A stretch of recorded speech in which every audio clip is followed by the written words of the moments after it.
సర్వాధికారి, సర్వ సృష్టికర్త, ఆది సంభూతుడా, ఆశ్చర్యకరుడా, బలవంతుడా, నీ పరిశుద్ధమైన ఘనమైన నామాన్ని బట్టి కోట్లాది కృతజ్ఞతాస్తుతులు చెల్లిస్తున్నాం ప్రభా. మేము ఏమై ఉన్నామో కేవలం నీ దయ మాత్రమే అయి ఉన్నాం ప్రభా. నీ సన్నిధి సహవాసాన్ని బట్టి వందనాలు. ఈ ఉదయ కాలంలో ప్రభా నీ కృప మాకు దయచేయండి, నీ కనికరం మాకు దయచేయండి. ఉదయకాల సమయంలో నాతో మాతో మీరు మాట్లాడండి. పరిశుద్ధాత్మ దేవ, రాత్రంతా మమ్మల్ని కాపాడి సజ్జలు గుండె భూమి మీద మమ్మల్ని నిలబెట్టావు నాయన. మరణ పడకల మెంచి లేపావు ప్రభా. కేవలం నీ దైవాల మాత్రం ఇలా ఉన్నాం ప్రభా. ఈ రోజంతా నేను సంతోషపెట్టడానికి, నేను గనపరచడానికి, నీ చిత్తం చేయడానికి, నీ యొక్క స్వరం వినడానికి, నీ నడిపి ప్రకారం నడవడానికి మీరే నీ కృప అనుగ్రహించమని నాయన. మా సహోదరులతో మాతో మీరు మాట్లాడండి. ప్రియ రక్షకుడా, నిత్యముగా మీ మధ్యన ఉంటానన్నావు ప్రభా. నేను ఎన్నడూ విడనన్నావు ప్రభా, ఎన్నడూ ఎడబాయినన్నావు ప్రభా. ప్రభా ఎవరు విడిచిపెట్టినా ఎన్నడూ మమ్మల్ని విడిచిపెట్టలేదు ప్రభా. మమ్మల్ని ఎన్నడూ దాటిపోలేదు ప్రభా. మా కన్న తండ్రి నీకు వందనాలు ప్రభా. ఉదయకాల సమయంలో ప్రభా నన్ను మమ్మల్ని జ్ఞాపకం చేసుకోండి ప్రభా. నీ మాటలు మమ్మల్ని ఆదరిస్తే నాయన, బలపరిస్తే ప్రభా, బ్రతికిస్తే ప్రభా. మీరే సహాయం చేసి నీ కృప చొప్పున బలపరిచి కృపను అనుగ్రహించమని యేసునామములో అడిగి వేడుకుంటున్నాం పరమ తండ్రి, ఆమేన్. పిల్లరా, మన పరిశుద్ధ గ్రంథం నుంచి సామెతలు 28వ అధ్యాయము 26వ వచనాన్ని చదువుకుందాం. తన మనస్సును నమ్ముకున్నవాడు బుద్ధిహీనుడు, జ్ఞానముగా ప్రవర్తించువాడు తప్పించుకొనును. చూడండి పిల్లరా, దేవుని యొక్క వాక్యాన్ని పరిశీలన చేసినట్లయితే ఎవరైతే వారిని మనస్సును నమ్ముకుంటారో, వాక్యాన్ని కాకుండా, దేవుడు నడిపింపు కాకుండా, మనస్సాక్షి మాట కాకుండా స్వబుద్ధిని ఆధారం చేసుకుంటారో, సొంత మనసు, తన మనస్సు అని రాయబడింది ఇక్కడ. స్వబుద్ధిని, సొంత మనస్సును నమ్ముకుంటారో వారు బుద్ధిహీనుడు అని దేవుని యొక్క వాక్యము స్పష్టంగా రాయడం అన్నది జరుగుతుంది పిల్లారా. ప్రియమైన దేవుని బిడ్డలారా, ప్రతి మనిషిలో ఈ దేహము, ప్రాణము, ఆత్మ, ఈ మూడు ఉంటాయి. దేహం మనకు కనబడేది, ఆత్మ అన్నది దేవుడు ఊదింది. దేవుడు ఈ శరీరంలోంచి ప్రాణం వెళ్ళిపోగానే ఆత్మ దేవుని రాజ్యం కానీ లేకపోతే వారి క్రియలను బట్టి తగిన ఫలితఫలం అన్నది వచ్చింది. అయితే ప్రాణం ఉన్నంత కాలమే ఈ దేహానికి ఆత్మకి రిలేషన్ అన్నది ఉండేది. అయితే పిల్లరా, అలాగే ఈ మనిషిలో మనస్సు, మనస్సాక్షి అనేది ఉంటాయి పిల్లరా. చాలామంది అంటారు, నాకు 2 ఆలోచనలు వస్తున్నాయండి, ఏదో డిసైడ్ చేసుకోలేకపోతున్నాను, ఏది చేయాలో అర్థమో కావట్లేదు అని వారు మాట్లాడుతూ ఉంటారు పిల్లరా. అయితే ఇక్కడ గమనించినట్లయితే పిల్లరా, మనస్సు, మనస్సాక్షి ప్రతి ఒక్క వ్యక్తిలో ఉంటాయి. అతడు ఏ మతస్థుడు అవని, ఏ మనిషి అయినా అవని, భూమి మీద ఉన్న ప్రతి మనిషికి కూడా మంచి చెడు అన్నది ఉండిద్ది. మంచి చేయాల మనసు ఉండిద్ది. కొన్ని పరిస్థితులను బట్టి, వారికి ఉన్న పరిస్థితులను బట్టి చెడు చేసే పరిస్థితిలోనికి వారు దిగజారిపోయే పరిస్థితి కూడా వారికి ఉండిద్ది. నిజంగా ఒక మనిషి ఏడుస్తుంటే ఎలాంటి మనిషి అయినా ఏడుస్తాడు ప్రేరా, అరే అతని బాధను చూసి. కొన్ని పరిస్థితులను బట్టి కఠినంగా ప్రవర్తిస్తాడు.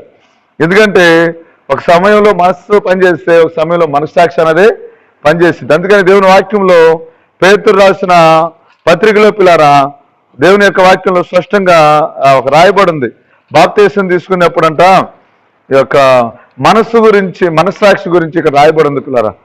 చాలా మందికి ఆ దేవుని బిడ్డలైన వారికి మనస్సు అండ్ మనస్సాక్షి గురించి అవగాహన లేని వారుగా ఉంటారు పిల్లారా. అనగా దేవుని స్వరం ఏదో, అలాగే మన యొక్క ఆలోచన ఏదో తెలియని వారు ఉంటారు. దేవుని యొక్క మనసేదో, సాతాను మనసేదో తెలియని వారు ఉంటారు. మనకు వచ్చే ఆలోచన, మనకు వచ్చేది వాక్యానుసారమైందో, శరీర సంబంధమైందో నిజంగా గ్రహించలేని వారు ఉంటారు. పర సంబంధమైందో, భూ సంబంధమైందో గ్రహించలేని వారు ఉంటారు. ఇక్కడ నా యొక్క 3వ అధ్యాయము, మొదట పేతురు రాసిన పత్రిక 3వ అధ్యాయము 21వ వచనంలో ఉండిద్ది. బాప్తీసం గురించి ఆయన మాట్లాడుతూ, దానికి సాదృశ్యమైన బాప్తీసం ఇప్పుడు మిమ్మల్ని రక్షించున్నది, అదేదనగా శరీర మాలిన్యము తీసివేటి కాదు కానీ యేసుక్రీస్తు పునరుద్ధాన మూలముగా దేవుని విషయమైన నిర్మలమైన మనస్సాక్షినిచ్చు ప్రత్యుత్తరమే. బాప్తీసం తీసుకునే వ్యక్తి తన మనస్సాక్షి తన మీద నిందారోపణ చేయకూడదు. మనస్సాక్షి అంటే ఏంటండి అంటే మనం పొరపాటు చేసేప్పుడు గద్దిచ్చిద్ది, లేకపోతే మనలో పొరపాటు ఉన్నప్పుడు మనం నీతిమంతులుగా ఉండంటే నీలో తప్పున్నప్పటికీ నీలో లోపం ఉన్నప్పటికీ ఎందుకని నీవు కప్పుపుచ్చుకుంటున్నావు అని ఎవరు గద్దించవసరలా, ఎవరు మన బ్లాక్మెయిల్ చేయవసరలా. మనస్సాక్షి చెప్పిద్ది పిల్లరా, నీవు సత్యవంతుడిగా లేకుండా వేషధారిగా ఎత్తుకుంటున్నావు అని చెప్పింది పిల్లరా. ఇక్కడ బాప్తిస్మం దేని గురించి చెప్పబడిందంటే నిర్మలమైన మనస్సాక్షి, దేవుడు రక్తంలో కడగబడి మనిషి మారుమనసు పొంది పశ్చాత్తాపడి పాపాలు ఒప్పుకొని తన పాపాల విషయంలో అనేకులతో సమాధాన పడి చేసినవన్నీ తిరిగి చేసి రక్షణ వాగ్దానం పొందుకొని నిజంగా అతను ఎతికి చూసినా ఎక్కడ తన మనస్సాక్షి తన మీద నువ్వు దోషివి, నీ పాపివి, నువ్వు ఇలాంటి పరిస్థితిలో ఉన్నావు, ఇంకా పలానా వరకు సమాధాన పడలేదని ఎక్కడ నిందారోపణ చేయకుండా ఉన్నప్పుడు అతను బాప్తీసం తీసుకోవాలని ఇక్కడ దేవుని యొక్క వాక్యం స్పష్టంగా తెలియజేస్తుంది. అయితే ఇక్కడ మనం తీసుకున్న అంశం ఏంటంటే మనస్సు అండ్ మనస్సాక్షి. మనస్సేమో భూ సంబంధమైనదిగా ఉండిద్ది, మనస్సాక్షి ఏమో ఆత్మ సంబంధమైనదిగా ఉండిద్ది. నిర్మలమైన మనస్సాక్షి అని చెప్పేసి ఇక్కడ రాయబడింది. ఇంకోసారిన దేవుని వాక్యంలో మనం చూస్తున్నట్లయితే మన మనస్సాక్షి అంట మన మీద నిందారోపణ చేయకుండా ఉండాలంటే పిల్లరా. అట్టి విధంగా నువ్వు భక్తి చేస్తున్నావా అని చెప్పేసి పత్రికల్లో మనం చదువుకుంటూ మనం చూస్తున్నాం పిల్లరా. చూడండి, దైవజనులు అబ్రహాయి గారు ఎప్పుడు దీని గురించి ఒక విషయం చెప్పేవాళ్ళు పిల్లరా. ఏమని చెప్పేవాళ్ళు అంటే ఒక ఇంట్లో భార్య భర్తలు ఉన్నారనుకోండి, ఒకే కుటుంబం ఒకే ఇల్లు, భార్య భర్తలు ఉన్నారు. భార్య ఉదయం స్టీల్ సామాను మనిషి వచ్చాడు అనుకోండి, ఏమండి స్టీల్ సామాను అబ్బాయి ఇచ్చాడు, పలానా గిన్నె తీసుకుందామా, పలానా బిందె తీసుకుందామా అంటే భర్త అంట అమ్మ ప్రస్తుతానికి ఉన్నాయి సరిపోతాయి, మనకి ఇంకా శాలరీ రాలేదు, తర్వాత తీసుకుందాంలే అంట. తర్వాత క్లాత్స్ డ్రెస్సులు అమ్మే వ్యక్తి వచ్చాడు, ఏమండి పలానా డ్రెస్ తీసుకుంటాను అంటే పర్వాలేదమ్మా శాలరీ వచ్చిన తర్వాత నేనే తీసుకెళ్తాను, నువ్వు కంగారు పడొద్దు అని చెబుతాడంట. అయ్యగారు అర్థం అవడానికి అవమానం చెప్పేవాళ్ళు పిల్లారా. అంటే ఇంట్లో ఒక కుటుంబంలో భర్త అంటే మనస్సాక్షి, భార్య అంటే మనస్సు ఎప్పుడు ఏదో ఒకటి ముందు చేసేయాలనేది. మా మనస్సాక్షి కాదు, ఇప్పుడు కాదు, అలా చేయొద్దు, తొందరపడొద్దు అని చెప్పింది. అలాగే ఈ దేహం అన్నది ఒక ఇల్లు లేకపోతే ఒక కుటుంబం, దీంట్లో మనస్సు అనేది ఉండిద్ది, మనస్సాక్షి అనేది ఉండిద్ది. మనసు అయితే వాళ్ళు నేను ఇలా అన్నారుగా నువ్వు కూడా వెళ్ళి అనేసాయి, వాళ్ళు నేను దూషించారుగా నువ్వు కూడా దూషించు, వాళ్ళని కీడ్ చేశారుగా నువ్వు కూడా కీడ్ చేయి, వాళ్ళు నీ గురించి చెడ్డగా చెప్పారుగా నువ్వు కూడా చెడ్డగా చెప్పేయి అని చెప్పేసి మనసు చెబుతా ఉండిద్దంట. వెంటనే మనస్సాక్షి అనిద్దంట, వద్దు, వాళ్ళు కీడు చేసినా నువ్వు మేలే చేయి, వాళ్ళు అపకారం చేసినా వాళ్ళకి మంచి చేయి, వాళ్ళు నీ గురించి చెడ్డగా చెప్పినా నువ్వు వాళ్ళ గురించి ప్రార్థన చేయి, వారి గురించి నువ్వు మంచే చెప్పు. ఈ రెండు ఒకే దేహంలో ఉంటాయి కానీ వాటి యొక్క ఆలోచన విధానం భిన్నంగా ఉండిద్ది పిల్లారా. అంటే మనస్సును భార్యగా పోల్చారు. స్త్రీలు బలహీనమైన ఘట్టమని దేవుని వాక్యం తెలుస్తుంది పిల్లారా. అందరి గురించి చెప్పట్లేదు, స్త్రీలు ఎవరిని ఉంటే బాధపడొద్దు. అయితే ఉదాహరణ అర్థం కావడానికి ఓవరాల్ గా ఎక్కువ శాతం సహోదరులు కొంతమంది ఎక్కువ ఈ భూ సంబంధమైన విషయాల్లో వారికి ఉన్న కుటుంబ పరిస్థితుల విషయాల్లో కొంత ఆసక్తిగా ఉంటారు కాబట్టి అలాగా దైవజనులు ఆ యొక్క మాటలు చెప్పడం అనేది జరిగింది పిల్లారా. నిజంగా దేవుని యొక్క మాటల్ని జాగ్రత్తగా గమనించినట్లయితే పిల్లారా, మనకు వచ్చే ఆలోచన అది దేవుని దగ్గర నుంచి వస్తుందా, అది వాక్యానుసారంగా వస్తుందా, అది భూ సంబంధంగా వస్తుందా అన్నది మనం ఖచ్చితంగా గమనించవలసిన విషయమే ఉంది పిల్లారా. చాలా మంది వారి యొక్క జీవితాలని మనం జాగ్రత్తగా పరిశీలన చేస్తే ఎంతో భక్తి చేస్తారు పిల్లారా, కానీ వారు చేసే పనులు అది వాక్యానుసారమైన గ్రహింపు లేకుండా చేసేస్తారు. అది వెళ్ళొచ్చా అని కూడా ఆలోచించుకుని వెళ్తారు, అది చూడొచ్చా అనుకుని చూడకుండానే వెళ్ళిపోతారు, తర్వాత చిక్కుల్లో పడిపోతారు, తర్వాత ఇబ్బంది పడిపోతారు, తర్వాత అయ్యా ఇలాంటి పరిస్థితిలో ఉన్నాం, ఇలా పడిపోయాం, దేవుడిని అడిగావా లేదు, దేవుడు చెప్పాడా లేదు, ఎవరు గడేసి తీసుకున్నావు, అయ్యా ఏదో వచ్చింది మనసు వచ్చింది వెళ్ళిపోయాను. ఇప్పటికీ పిల్లారా చాలా మంది ఓ సహోదరుడు అంటున్నాడు, నేను బైబిల్ పట్టుకొని పైకి ఇస్తేద్దాం అనుకున్నానండి, ఇసిరేసి యేసు నామములో ఆగు అని చెప్పేసి అందాం అనుకున్నానండి అని చెబుతాను. నాకు ఆశ్చర్యం వేసింది పిల్లారా. బాబు ఇప్పుడు అది అవసరమా, ఏలే కాలంలో అది అవసరమైంది కాబట్టి కొన్ని చేశాడు. అవసరమైతే దేవుడి అభిషేకం మన మీదకి వచ్చింది, ఖచ్చితంగా దేవుడు నడిపింపు వచ్చింది, ఎగిస్కేలు నడిపించినట్టుగా దేవుడు నడిపిస్తాడు, ఎండిపోయిన ఎముకల్లో దేవుడు కార్యం చేసినట్టు చేస్తాడు. అక్కడ మనుషులు నార్మల్ పర్సనే, దేవుడు అక్కడ వాడుకున్నాడు. అప్పుడున్న దేవుడు ఇప్పుడు ఉన్నాడు, అవసరాన్ని బట్టి ఇప్పుడు కూడా మనకు అవసరం అయితే దేవుడు చేస్తాడు. ఇప్పుడు అవసరమైంది ఏంటంటే దేవుని గుణలక్షణాలు మనం చూపించాలి, దేవుని యొక్క ప్రేమ చూపించాలి, మనలో దేవుని యొక్క స్వభావాన్ని చూపించాలి. యేసుప్రభువు వారు భూమి మీద ఉంటే ఎలా ఉంటాడో అది చూపించాలి. అది ఇప్పుడు ఈ రోజు నీ తరం చేయవలసిన ప్రాముఖ్యమైన అద్భుతం పిల్లారా. నువ్వు అద్భుతాలు చేయాలి, ఆశ్చర్యంగా చేయాలని దేవుణ్ణి సంతోషపెట్టాలని ఆశపడితే దేవుడు గుణలక్షణాలు మనలో చూపించాలి పిల్లారా. నిజంగా మత్తయి సువార్తలో మనం ఒకసారి దేవుని యొక్క మాటలు మనం చూసినట్లయితే 4వ అధ్యాయంలో సాతానుడు యేసు ప్రభువుతో మాట్లాడుతూ ఉంటాడు. ఏమంటాడంటే, ఇది ఆయన ఉపవాసం ప్రార్థన చేస్తా ఉంటే ఆయన ఏమంటాడు, సాతాను ఏమంటాడంటే, ఇదిగో ఈ రాళ్ళను రొట్టెలైనట్లు దేవుణ్ణి అడుగు. ఇక చూడండి పిల్లారు, శోధకుడు 4వ అధ్యాయం 3వ వచనం, ఆ శోధకుడు ఆయన ఎదుకు వచ్చి, నువ్వు దేవుడు కుమారుడు అయితే ఈ రాళ్ళు రొట్టెలగినట్లు ఆజ్ఞాపించమన్ను. అందుకు ఆయన, మనుషుడు రొట్టె వల్ల మాత్రం కాదు కానీ దేవుని నోట నుండి వచ్చి ప్రతి మాట వలన జీవించును అని వ్రాయబడి ఉన్నదన్ను. చూడండి పిల్లారా, వాక్యము వెలుగు. మన చీకట్లు వెళ్ళినప్పుడు టార్చ్ లైట్ తీసుకెళ్తే మనం అక్కడ ముళ్ళున్నా తప్పించుకుంటాం, అక్కడ ఏదన్నా గుంటున్నా తప్పించుకుంటాం, అక్కడ ఏదైనా ప్రమాదం ఉన్నా, ఏదన్నా తేలు మండగొప్ప పాములున్నా మనం మెలకుగా ఉండగలుగుతాం పిల్లారా. మేము కనిగిరి ఆ ప్రాంతాలకు వెళ్ళినప్పుడు మీటింగ్లో వాక్యం అయిపోయిన తర్వాత సరదాగా మేము రాత్రిపూట 10:30కి అట్లా ఆ రోడ్ల మీద మొత్తం అడుగులాగా ఉంది, మొత్తం అజీజ్పురం అని ఆ చెట్లప్పుడు కొంచెం ఎదరికి నడుచుకుంటూ వెళ్ళాం. సరదాగా నడుచుకుంటా దేవుని మాట చెప్పుకుంటూ వెళ్తుంటే ప్రభు ఆత్మ నన్ను సెల్ ఫోన్ టార్చ్ లైట్ వేయండి అని చెబుతుంది. సరే అని చెప్పేసి ఎందుకనో లైటు చీకటి వెళ్ళటం మంచిది కాదు, మనసాకి గద్దిస్తుంటే వెంటనే తీసి అట్లా లైట్ జరిగింది పిల్ల. వేస్తే కొంచెం అట్లా ఎదురుకెళ్ళాం, అక్కడ ఏదో రక్త పింజరో ఏదో పాము చక్కగా ఎదురుగా పడుకోనందు పిల్లరా. నిజంగా చెప్పాను, ప్రభు మనస్సాక్షి చెప్పింది అయ్యా, మనస్సాక్షి వెంటనే లోబడాలి. లోబడటం వల్ల మనకి దేవుడు గద్దిస్తాడు, గద్దింపునిస్తాడు మనకి. ఇదిగో ఆ స్థలానికి వెళ్ళొద్దు, ఇదిగో ఈ పని చేయి, ఈ సమయం ఎలా ఉండని చెప్పి. అది వాక్యానుసారమైందో లేదో గ్రహించాలి పిల్లారా. నిజంగా అంటుంది, ఇదిగో ఈ రాళ్ళు రొట్టెలోగినట్లు అంటే వెంటనే వాక్యాన్ని చూపిస్తున్నారు. వాక్యమే వెలుగు పిల్లారా.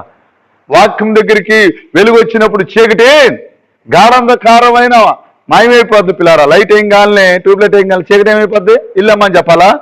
నీవు ప్రతి విషయంలో కూడా వాక్యాన్ని అప్లై చేసుకో. ఒక జాబ్ చేస్తున్నావా, అది ఆత్మీయంగా ఉందా లేదా, లేకపోతే వివాహం చేసుకుంటున్నావా, నువ్వు ఆత్మ సంబంధంగా ఆలోచించాలి. భూ సంబంధంగా వాళ్ళకి ఎంత డబ్బు ఉందో, ఎంత ఎత్తున్నాడు, ఎంత రంగు ఉందో, ఏ పరిస్థితిలో ఉన్నాడు, అంతే నీ జీవితం కుక్కల జింపిన ఇస్రాకులు అయిపోద్ది అంతే. ఏంటి పిల్లారా, దేవునమ్మ గారు దానిలయ్య గారు వివాహం చేసుకునేప్పుడు పిల్లారా నిజంగా కొంచెం మనసు వచ్చిందంట, ఈయన కొంచెం నల్లగా ఉన్నాడే అని చెప్పి మనసు వచ్చిందంట. నిజంగా ఆ తర్వాత దేవుడి గ్రహింపు బట్టి వాళ్ళ తల్లిదండ్రుల గైడెన్స్ బట్టి వాళ్ళ తల్లిదండ్రులు చెప్పారంట, అమ్మ ఆత్మీయత కావాలి, రంగు కాదని చెప్పారంట. ఆ దేవునమ్మ గారు దానిలయ్య గారిని బట్టి ఫెలోషిప్లో ఎన్నో కుటుంబాలు కట్టబండి, వేల మంది రక్షించబడ్డారు, వేల మంది సంతోషంగా దేవునితో సహవాసం కలిగి ఉన్నారు. ఈ తర్వాత దైవజనులు అబ్రహాయి గారు లేచారు. తర్వాత ఈ భాగ్యం దేవుడు మనకే ఇచ్చాడు పిల్లారా. ఎందుకంటే వారు డిసిషన్ అనేది మంచిగా తీసుకున్నారు పిల్లారా. నువ్వు వాక్యానుసారమైంది, ఆత్మ సంబంధమైంది నువ్వు తీసుకోకుండా నీ భూ సంబంధం తీసుకుంటే తర్వాత నీ జీవితం ఆరంభంలో వండర్ఫుల్ ముగింపు చూస్తే విషాదం, వినడానికి కూడా కష్టంగా ఉండేది పిల్లారా. యేసు ప్రభు వారికి సాతాను మాట్లాడుతున్నాడు. ఏమని మాట్లాడుతున్నాడంటే, ఇదిగో ఈ రాళ్ళు రొట్టెలో ఉన్నట్లు ఆజ్ఞాపించమని. అది ఖచ్చితంగా అవసరమైతే దేవుడే ఇస్తాడు. మన్నాను కురిపించిన దేవుడు ఆ అవసరమైతే తన కుమారుడికి ఆయన ఇస్తాడు పిల్లారా. అక్కడ ఉపవాసం ఉంటాం మెయిన్, అక్కడ శోధించబట్టం మెయిన్, అక్కడ అది ఆయనకు అర్థమైంది. నిజంగా ఆ టైంలో నేను దీని గురించి ప్రార్థన చేయవసరంలా. ఏమండి, చాలా మంది ఏ సమయంలో ఏ ప్రార్థన చేయాలో తెలియదు. ఏమండి, ప్రార్థన చేసేప్పుడు కూడా ఏ పడితే అడుగుతారు. అందుకని యాకోబు రాసిన పత్రికలో చెబుతుంది, నీ భోగేచ్ఛల నిమిత్తం అడుగుతున్నారు కనుక మీరు పడిగినాను మీరు పొందుకోకున్నారు. ఏమండి, యేసుప్రభు వారికి తెలుసు ఎప్పుడేం అడగాలో. వాక్యాన్ని బేస్ చేసుకున్నాడు ఆయన. మనకు మాదిరిగా ఉన్నాడు యేసుప్రభు వారు. ఇక్కడ చక్కగా మాదిరిగా ఉండి అక్కడ చెబుతున్నాడు పిల్లరా. ఏమని చెబుతున్నాడంటే స్పష్టంగా, ఇదిగో రొట్టె వల్ల కాదు, నిజంగా దేవుని మాట వల్ల మనిషి లాజరు బయటికి రా చెరరాలేదండి. ఒక్క మాట వల్ల తాకిమని దిగ్గులు లేచారు. ఒక్క మాట వల్ల సౌలు సత్యదిశలో ఉన్న సౌలు పౌలుగా మారాడు. లాజరు మీ ఇంటికి వస్తున్నాను అంటే, జక్కయ్య మీ ఇంటికి వస్తున్నానంటే అతని జీవితం మారింది పిల్లారా. ప్రియమైన దేవుని బిడ్డలారా, దేవుని వాక్యాన్ని జాగ్రత్తగా మనం గమనించినట్లయితే ఈ రోజున బహు విషాదమైన విషయం ఏంటంటే పిల్లారా, ఆత్మీయులుగా పిలబడుతున్నారు, వాక్యం తెలిసిన వారు పిలబడుతున్నారు, పాటలు పాడుతున్నారు, సంఘబద్ధలుగా ఉన్నారు.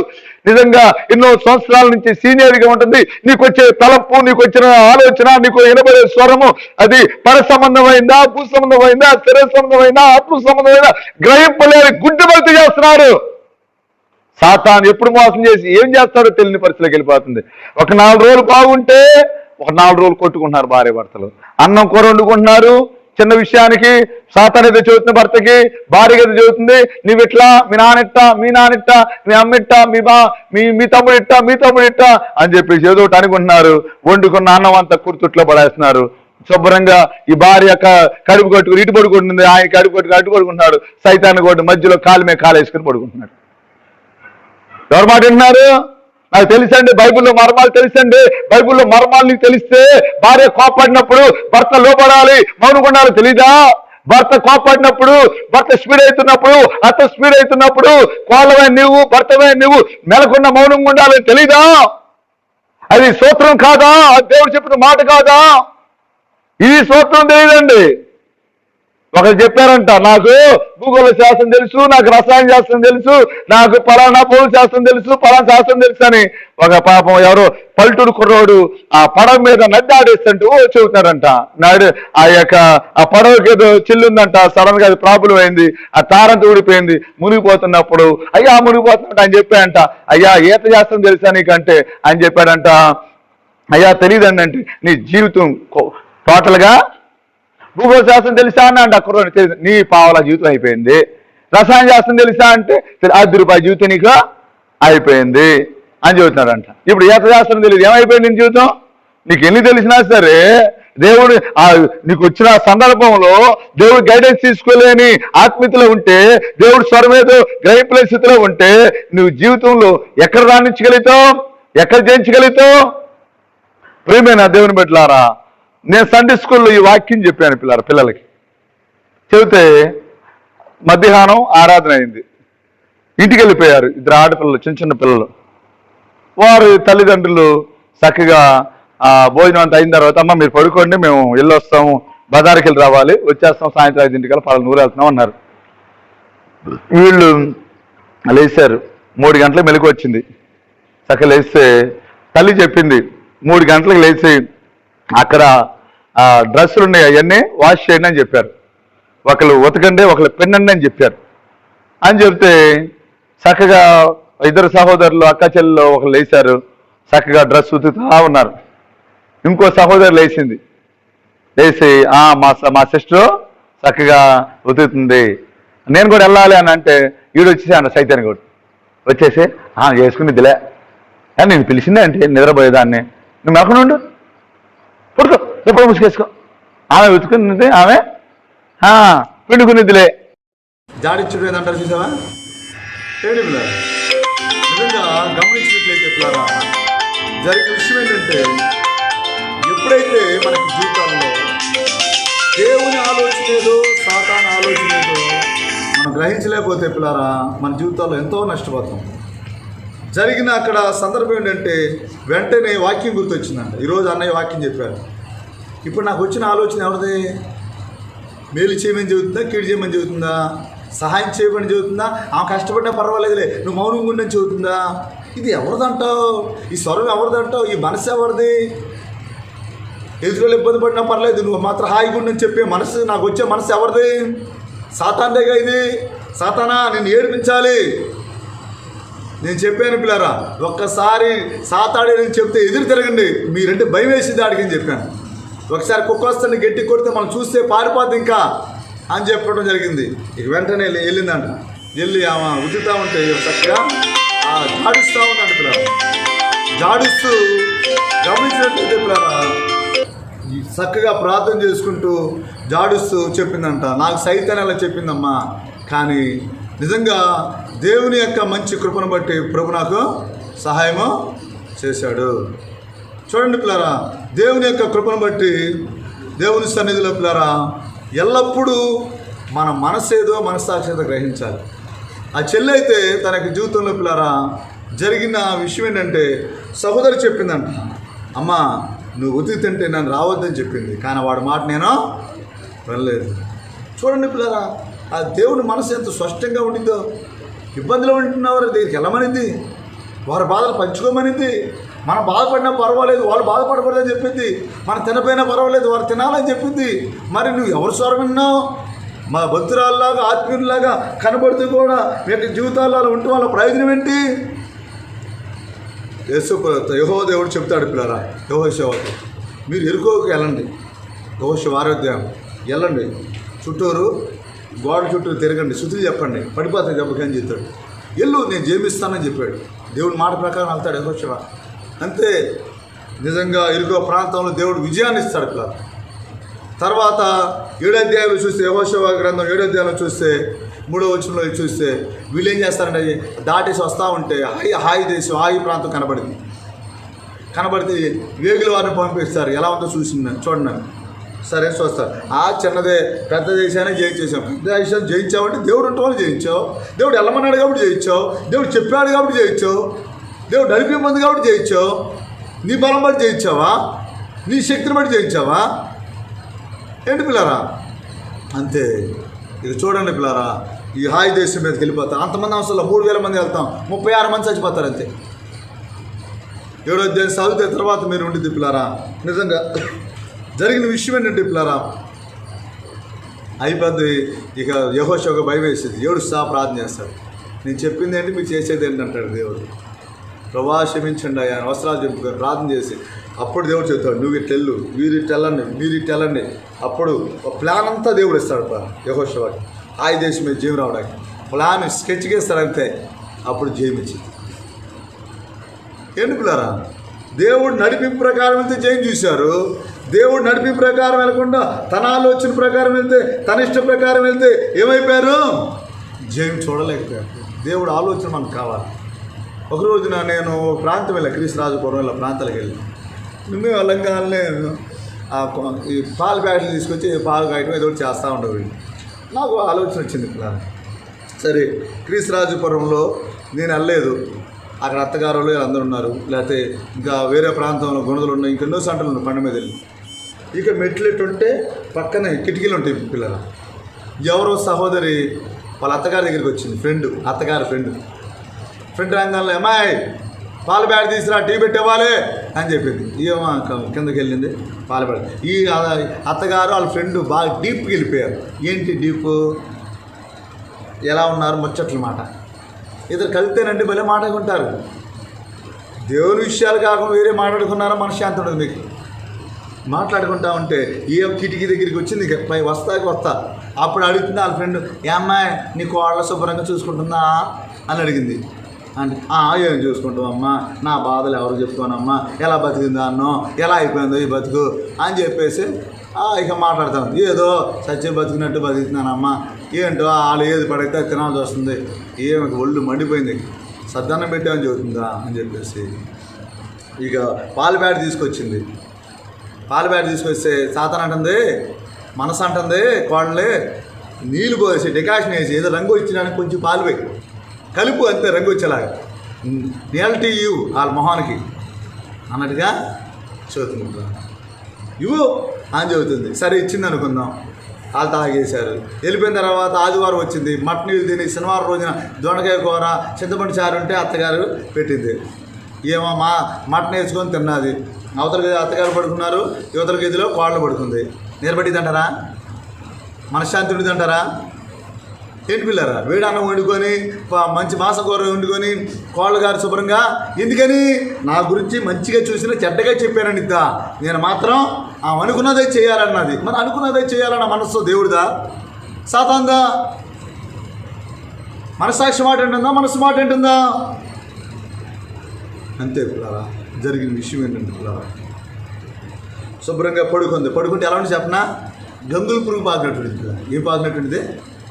ఆ సహోదరి అయితే ఏం చేసిందంటే శుభ్రంగా పాలు మొత్తం పోసి కొంచెం టీ పొడి వేసింది, చక్కగా మంచి టీ ఇచ్చింది ఇద్దరికి, అత్తగారికి వాళ్ళ ఫ్రెండ్కి ఇచ్చి ఆమెతో ఏం చెప్తుందంటే, నా తల్లి ఎంతో నా అత్త కూడా అంతే, నన్ను పలానా సార్ ఆదరించింది, పలానా సార్ ఆమె నాకు వంట చేసి పెట్టింది, పలానా సార్ నాకు ఇబ్బంది వస్తే నా తల్లిలాగా పరిచర్య చేసిందని ఆమెను హైలైట్లు అని చెబుతూ ఉంటే, ఈ అత్తగారు మా ఫ్రెండ్లో ఉన్న మొహంలో ఉన్న దెయ్యాలు ఏం చేయాలో అర్థం కావట్లా. ఎవరన్నా మన గురించి చెడ్డగా చెప్పారో తెలిసిందనుకోండి, ఆ వ్యక్తి దగ్గరికి వెళ్ళాలి. అమ్మా, పక్కన వాళ్ళు ఎవరైనా తీసుకెళ్ళాలి. ఈ వ్యక్తి ఎంత మంచిదమ్మా, ఈ వ్యక్తి ఎంత మంచిదమ్మా, ఈ వ్యక్తి ఎంత మంచిదమ్మా అని చెప్పాలి. వాళ్ళకి ఏదైనా ఇష్టమైన చేపల కూర ఏదైనా వండి పెట్టాలి తీసుకెళ్ళి. మనస్సాక్షి అదే చెప్పింది. ఇక చూడు, వాళ్ళలో ఉన్న సైతాన్ని ఏడ్చింది. అర్రే, దేవుని వాక్యంలో ఉంటుంది పిల్లారా, కీడుని జయించాలంటే మేలుతోనే. వ్యతిరేక పదాలు ఇవన్నీ. కీడు ఓడిపోవాలంటే ఏం చేయాలి? కీడుకి ప్రతిగా మనము మేలు చేయాలి. అబ్రహాం చెప్పేవాళ్ళు పిల్లారా, ఎవరు ఇబ్బందిగా ఉంటే వాళ్ళకి వెళ్ళండి, ఇదే మేలు చేయండి. ఒడిలో ఉంచబడిన కానుక కోపాన్ని సమాధానం కావాలి. మన పరలోకం వెళ్ళాలి. ఏముంది, చాలా తగ్గించుకుందాం. యేసుప్రభు వారే తగ్గించుకున్నారు. 10,000 అతిశుద్ధుడు, కోటి కాంతి సూర్య తీసుకుని వెలిగిన దేవుడు, పరిశుద్ధుడు, నీతిమంతుడు, ఆయనే మనుషుల పాదాలు కడిగి అంతగా తగ్గించుకుంటే, ఈ భూలోకంలో నిజంగా పరలోకం వెళ్ళి బాగా ప్రార్థన చేసుకుంటేనే బయటికి వెళ్ళడానికి ఇష్టపడం మనం. అబ్బో, ఇదంతా మురికి లోపం అంటే, ఎక్కడ చూసినా పాపం అని అనిపించింది. పొద్దున్న లేచి చూస్తాకే కష్టమైపోతాయి. దేవుని యొక్క ఆత్మీయ స్థితిలోకి వెళ్ళిపోతాయి. అలాంటి అనుభవాలు మనం చూసాం. మనకేట అనిపిస్తే దేవుడికి అది ఎలా అనిపించేది? ఎంత తగ్గించుకొని ఇచ్చాడు భూలోకం. ప్రేమైన దేవుని బిడ్డలారా, నిజంగా ఆ సహోదరి నిజంగా చక్కగా పాలిచ్చి చక్కగా మాంసం కూర పెట్టి ఆమెకి ఎక్కువ ఆమె పరిచయం చేసింది అనుకో, మేము పడుకుంటే దేవుని దూతలు దగ్గర ఉంటే ప్రశాంతంగా నిద్ర పట్టింది. నీకు నిద్ర పట్టుకోవడం గల కారణం ఏంటి చెప్పనా? నువ్వు మనసు మాట వింటున్నావు, శరీర సమయం మనసు నీలో ఉంది, వాక్యాన్ని పక్కన పెట్టేసావు, నీ సుబుద్ధిని ఆధారం చేసుకున్నావు. నువ్వు మనస్సాక్షి మాట ఇంట్లా, వాక్య మాట ఇంట్లా, దేవుడి మాట ఇంట్లా, నీ కుటుంబం అలా ఉందంటే, నీ పరిస్థితి అలా ఉందంటే, ఈరోజు శ్రమంలో కూడా నువ్వు ఆనందించలేకపోతున్నావంటే నువ్వు భూ సంబంధమైన మనసుతో ఉంటున్నావు. మనకన్నా కొన్ని వేల రెట్లు సోదరుల భక్తులకు వచ్చినాయి, కానీ వారు దేవుడి మాట విన్నారు. సోదరులు వారికి శోధన అనిపిలా. క్రైస్తవుడికి వచ్చే శోధన అనిపించదు. ఎందుకంటే వాటిని భరించడానికి దేవుడు శక్తిని ఇస్తాడు. ప్రభు శక్తి మనకున్నప్పుడు ఈ లోకంలో మనకి ఏ పరిస్థితులైనా జయించగలుగుతాం. ప్రియమైన దేవుని బిడ్డలారా, దేవుని యొక్క వాక్యం జాగ్రత్త గమనిస్తే, తన మనస్సును నమ్ముకున్నవాడు బుద్ధిహీనుడని దేవుని వాక్యం స్పష్టంగా రాయబడింది. గమనించండి. మీ ఎవరి మాట వింటున్నావో, వాక్య మాట వింటున్నావా, లోక మాట వింటున్నావా, భూ సంబంధమైన మాట వింటున్నావా, శరీర సంబంధమైన మాట వింటున్నావా, ఆత్మ సంబంధమైన పర సంబంధమైన మాట వింటున్నావా? బలహీనమైన మాట సాతాను చెప్పింది. నిజంగా వాళ్ళని ఇబ్బంది పెట్టి నీ మనసు సాతాను చెప్పింది. నిజంగా సాతాను ఏం చెప్పింది అంటే పిల్లారా, ఇప్పుడు లోక సంబంధమైన విషయాలు చెప్పింది. నిజంగా బుధవారం శనివారం పిల్లారా, నిజంగా దేవుడి గ్రహింపుని బట్టి చాలామంది చెబుతారు, ఆ రోజున పని ఏం పెట్టుకోండి మధ్యాహ్నం నుంచి. ఎందుకంటే సాతాను మమ్మల్ని బుక్ చేసింది, ఉపవాస ప్రార్థన రాకుండా చేసింది. ఆదివారం మేము పెట్టుకోమండి, ఎందుకంటే దేవుని వాక్యం వినకుండా సాతాను చేసింది. మనసారి చెప్పిద్దాంటే వాళ్ళకి వెళ్ళకూడదు. ఈరోజు చేస్తే గురువారం, శుక్రవారం, సోమవారం, మంగళవారం. ఎందుకంటే ఉపవాస ప్రార్థన ఏ రోజు ఉందో ఆ రోజు ఏదన్నా అక్కడికి వెళ్ళొద్దామంటే అక్కడ ఏదో ఒకటి ఆటంకం వచ్చింటే ఆగిపోయేలా సాతాను చేసే అవకాశాలు ఉంటాయి. మనం ఎందుకు అవకాశం ఇవ్వాలి? పొద్దున్నే చేసుకుంటాం. వివేకం ఉండాలి పిల్ల. మనస్సాక్షి ఏది అడిగినా సరే. దానిలే గారి పిల్లల కచ్చిపు కొనే విషయంలో కూడా దేవుడిని అడిగేవాడు. మంచి కలర్ కచ్చిపు ఉందంట, నాసిరకం కచ్చిపు ఉందంట. కలర్ కచ్చిపు వాళ్ళ ఫ్రెండ్కి ఇచ్చాడంట, నాసిరకం కచ్చిపు ఈయన తీసుకున్నాడంట. తెరా చూస్తే కలర్దేమో అదంతా ఏమైపోయింది, తొందరగా పాడైపోయిందంట. ఇందు మాత్రం క్వాలిటీ కలర్ డ్రెస్ అంటే కలర్ఫుల్గా ఉండవంట ఎక్కువ శాతం వరకు. ఏంటి ప్రేమ దేవుని పెట్టారా? దేవుని అడిగేవాళ్ళు. అబ్రహాం గారు షర్ట్ వేసుకున్నప్పుడు దేవుని అడిగేవాళ్ళు. ఏ షర్ట్ వేసుకొని ప్రభు అని దేవుని అడిగేవాళ్ళు. ఎన్నోసార్లు బయలుదేరి గేట్ దగ్గరికి వచ్చి ప్రభు వెళ్ళొద్దు అన్నాడని ఆగిపోయిన సందర్భాలు. సడన్గా బయలుదేరి నైట్ 2 కూడా బయలుదేరి సువార్తకెళ్ళిన అనుభవాలను దైవజనులకు. ఎందుకు? ప్రభు చెప్పాడు. ఎవరు చెప్పారు? ప్రభు చెప్పారు. దేవుడు నడిపింపు వెళ్ళారా? దేవుడు నడిపింపు నీకుందా? భక్తి చేస్తున్నాను అంటున్నావు, దేవుడు నమ్ముకున్నా అంటున్నావు, వాక్యానుసారమైన నడిపింపు నీకుందా? నీ మనసును ఆధారం చేసుకున్నావా? ఒకసారి పరిశీలించుకొని ప్రార్థన చేసుకున్నాం. పరిశుద్ధుడా, ప్రేమ గల తండ్రి, జీవాధిపతి, సర్వాధికారి, సర్వ సృష్టికర్త, ఆది సంబోధుడా, నాయనా మనసు మాట ఉంటాకి ఇల్లేదయ్యా. మనస్సాక్షి మాట వినాలి నాయన. మనసు అయితే వాళ్ళతో ఎందుకు మాట్లాడాలని చెప్పిద్దయ్యా. వాళ్ళు ఎవరు మంచోళ్ళ అని చెప్పిద్దయ్యా. మనస్సాక్షి అయితే నువ్వే తగ్గించుకొని చెప్పిద్దయ్యా. మనస్సాక్షి మాట ఏమింటావు నాయన? మనసు మాట మేము వినో ప్రభా. దయతో నన్ను మమ్మల్ని క్షమించండి అయ్యా. దేవా మీరే సహాయం చేయండి నాయన. యెహోషువ నాయన ఈ మాట విన్నప్పుడు జయించాడు నాయన. సొంత ప్రకారం లేప్పుడు ఓడిపోయే పరిస్థితి లేదు నాయన. క్షమించండి తండ్రి. మీరైతే గ్రహించారు సాతాను యొక్క మనసు, సాతాను స్వరం ఏదో గ్రహించారు అయ్యా. అయ్యా మా గ్రహింపు దయచేసి నాయన సోదరులందరూ బలపరిచి దీవించి కృపను అనుగ్రహించమని యేసు నామములో అడిగి వేడుకుంటున్నాం పరమ తండ్రి. ఆమె తండ్రి యొక్క కుమారుని యొక్క పరిశుద్ధాత్మ యొక్క నేను సహవాసం కొత్తకు తోడేయండి, నడిపించి బలపరిచి దీవించును గాక. ఆమేన్. అందరికీ